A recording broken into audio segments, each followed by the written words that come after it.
Can I really recommend a lot of players start taking C-3PO up to Relic 8 for the new Endor Speeder Bike raid? Honestly, at this point, guys, I would just hold your horses just a minute. I do think there is value in talking about C-3PO in the Endor Speeder Bike raid, though. Let's have a chat. So, our good boy C-3PO is actually a fantastic character to be using in the Endor Speeder Bike raid, and the reasons for that are quite numerous, to be honest. He's got a pretty decent stat pool, and his moveset is actually phenomenal, and he is a rebel, which is a pretty good tag when it comes to the new Speeder Bike raid. Particularly looking over here, rebels use the basic ability, they also repair stacks of damage, which gives them survivability, and they gain a stack of shield for every stack of repair above max on self. So essentially, if you've got a lot of hit points over the threshold of 100,000 or whatever it is, you're gaining some additional shields. Then when you recover, you can recover your shields on top. It gives them good survivability, which is fantastic. He's also quite a fast character and is used in a lot of meta teams. So all of this is very good business. Now, the other thing that's really great about C-3PO is because he's a rebel and because he has the moveset, I think he's got evasive maneuvers is his special ability, which stacks evasion. That pairs fantastically well with Imperial troopers. Looking over here, I'm sure you guys are aware of this, but I'm just going over this to establish the story here, okay? So, Imperial troopers, and there are about 11 of them, I want to say, that are compatible with the new raid. When they do a basic attack, they are actually dealing bonus damage to the enemy based on the number of stacks of evade across the entire ally team, right? So if C-3PO's got 50 stacks of evasion, when they do a basic attack, they're going to be dealing an additional 50 damage to any enemy, which is huge. That is a lot of damage, and it makes it very easy to clear through later waves. Now, the thing is with Imperial Troopers is if they do that, they remove all the stacks of evade on themselves, but that doesn't apply to the allies that you have. So C-3PO will continue to maintain those stacks of evasion, which is very, very handy. Okay, so the other and final benefit that is that you get from C-3PO is, of course, the fact that he is one of the very few characters in the game that actually retreats from battle and can be reused. Now, normally, in a normal game mode, this isn't an issue, right? So, like GAC, sure, he escapes from battle, you can't reuse him there, right? If you go into Territory War and you use him and he escapes from battle, you can't reuse him there. The only place this really applies is in raids, but in the new raid system, this has become an issue for CG, and he's the first character, I think, in the new raid system where we have a limited number of attempts and a limited selection of characters. The only other one we had for this was the Krayt Dragon raid, and that had no characters that could escape from battle. The only characters that can do it are C-3PO, Wat Tambor, Mon Mothma, Hermit Yoda, and I think the new IG-12 and Grogu. These characters can all escape if they're the last characters. But it creates a little bit of a funny interaction in this raid, because we get to reuse him. And I'm struggling to think where this is actually a benefit to anything else.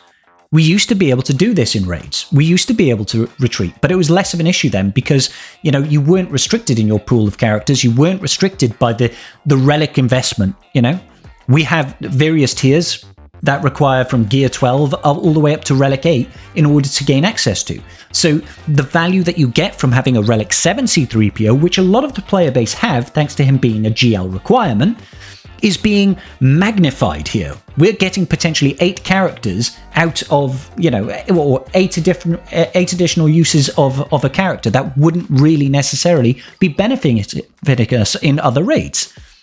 So the value that we get out of C-3PO right now in the Endor Speeder Bike raid is huge. So it makes no surprise then that people have been going ahead and relocating their C-3PO so that they can take him in at the highest difficulty level, all the way up here at the level, the Relic 8 difficulty level, to try and help get them that max score. But I just want to recommend people at home to just cool your jets, hold your horses just for a minute, and think about long-term repercussions of it, all right? Because CG are already looking into this interaction.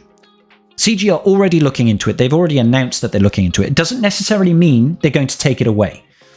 But what does a Relic 8 C-3PO give you outside of the Endor Speeder Bike raid?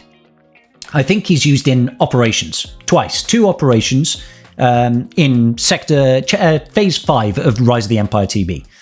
It's not a whole lot of C3POs that you need for those operations, but still, that's 2. So there's maybe potentially a marginal benefit there.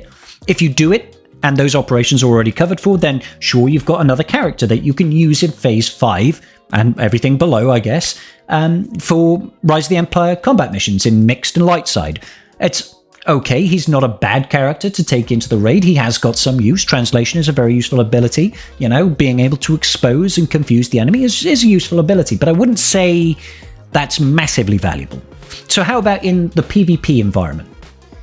Because he is a non-offensive character, he's a passive character that doesn't actually directly deal damage, he's not gaining any benefit from taking more damage. He's also a character that is often stealthed. So his tankiness and survivability is often not coming into threat. He's also quite tanky in general. He's got quite a large stack of protection and health. He's usually quite a healthy character in general. You'll notice that if you take him into Conquest and you have Voluntary Vanguard available to you on your CLS squad, he will be the tankiest character, so he'll get targeted or he'll get marked by Voluntary Vanguard. So he doesn't really gain much benefit from going to higher relics outside of, you know, Rise of the Empire, I guess you could argue, tertially, and this raid, because it's not enhancing his damage, it's not really enhancing his survivability, it's not giving him more speed, it's not increasing his odds of landing stuff like confusion, you know, so, or exposes or anything like that. So ask yourself the question, if CG were to remove the viability of this particular mechanic within the raid, would you still be happy with a Relic 8 C3PO? My honest answer is no. I wouldn't like that investment so much. I suppose you could argue he's got a small benefit as well, playing in with JMK, as he could potentially ramp JMK's mastery a little bit faster than normal, but again, he's not a typical character that you would have in a JMK squad. So for me personally, no. However, we have to ask ourselves the question, should CG remove this interaction with the raid? The more I think about it, the more I want to lean to, no, they shouldn't remove this interaction. They shouldn't remove this interaction. You have to think about this in the context of, why is this mechanic in the game in the first place? Was it input into the game to potentially... Is it supposed to be a benefit to players, or is it supposed to be a hindrance? Right? Because in one aspect of it, the fact that he runs away means you can reuse him in game modes, right? Great. What game modes can you reuse C-3PO in? You can't reuse him in Territory War. Once you've used that character, he's used, right? You can't reuse him in GAC. If he's on defense, doesn't matter, he's not coming back, right? If you take him on offense, even if you escape with him, you've lost the battle, you still can't reuse C-3PO. To my knowledge, anyway. Where could you used to use him? I remember reusing him in the Crankle. There was a potential that he would escape from battle in the Rancor.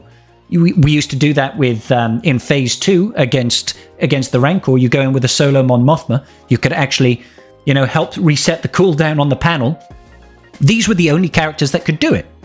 So if it was supposed to be a benefit to the player base, then they should absolutely leave it in, because there's no game mode in which you can really get value out of the fact that he runs away.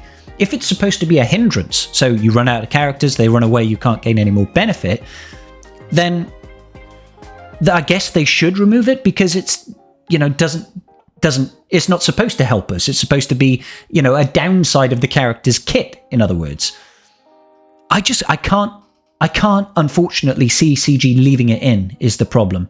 The issue is because of the way that Imperial Troopers interact, and because of the way that Rebels interact with the survivability and stacking up of evasion, I can see CG looking at this and thinking, wow, this Relic 7 requirement can be reused 8 times within this raid to get, you know, millions of points of damage within the new Endor Speeder Bike raid, stopping our player base from investing in additional Relic 7s that we want them to invest in, or additional Relic 8s. This is my concern, that they're just going to remove this capability. And if they remove it, I haven't abused it myself. I haven't used this mechanic myself to improve my scores. I think this raid is actually quite easy to get a decent score in, but I can see the value in it for sure. I've not invested further because I want to see what CG does, is the long way of saying it.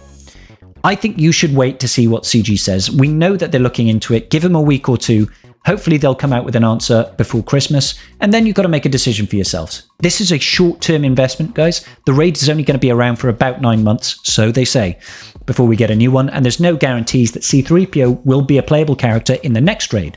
After that point, will you be happy with your R8 investment? And the same goes for the Omicron that we've got on Scout Trooper right now. No guarantees that he's going to be a usable character in future raids. No guarantees you'll ever really get that payout. From what I'm seeing, so far it's worth about 300,000 to 400,000 points in the raid system.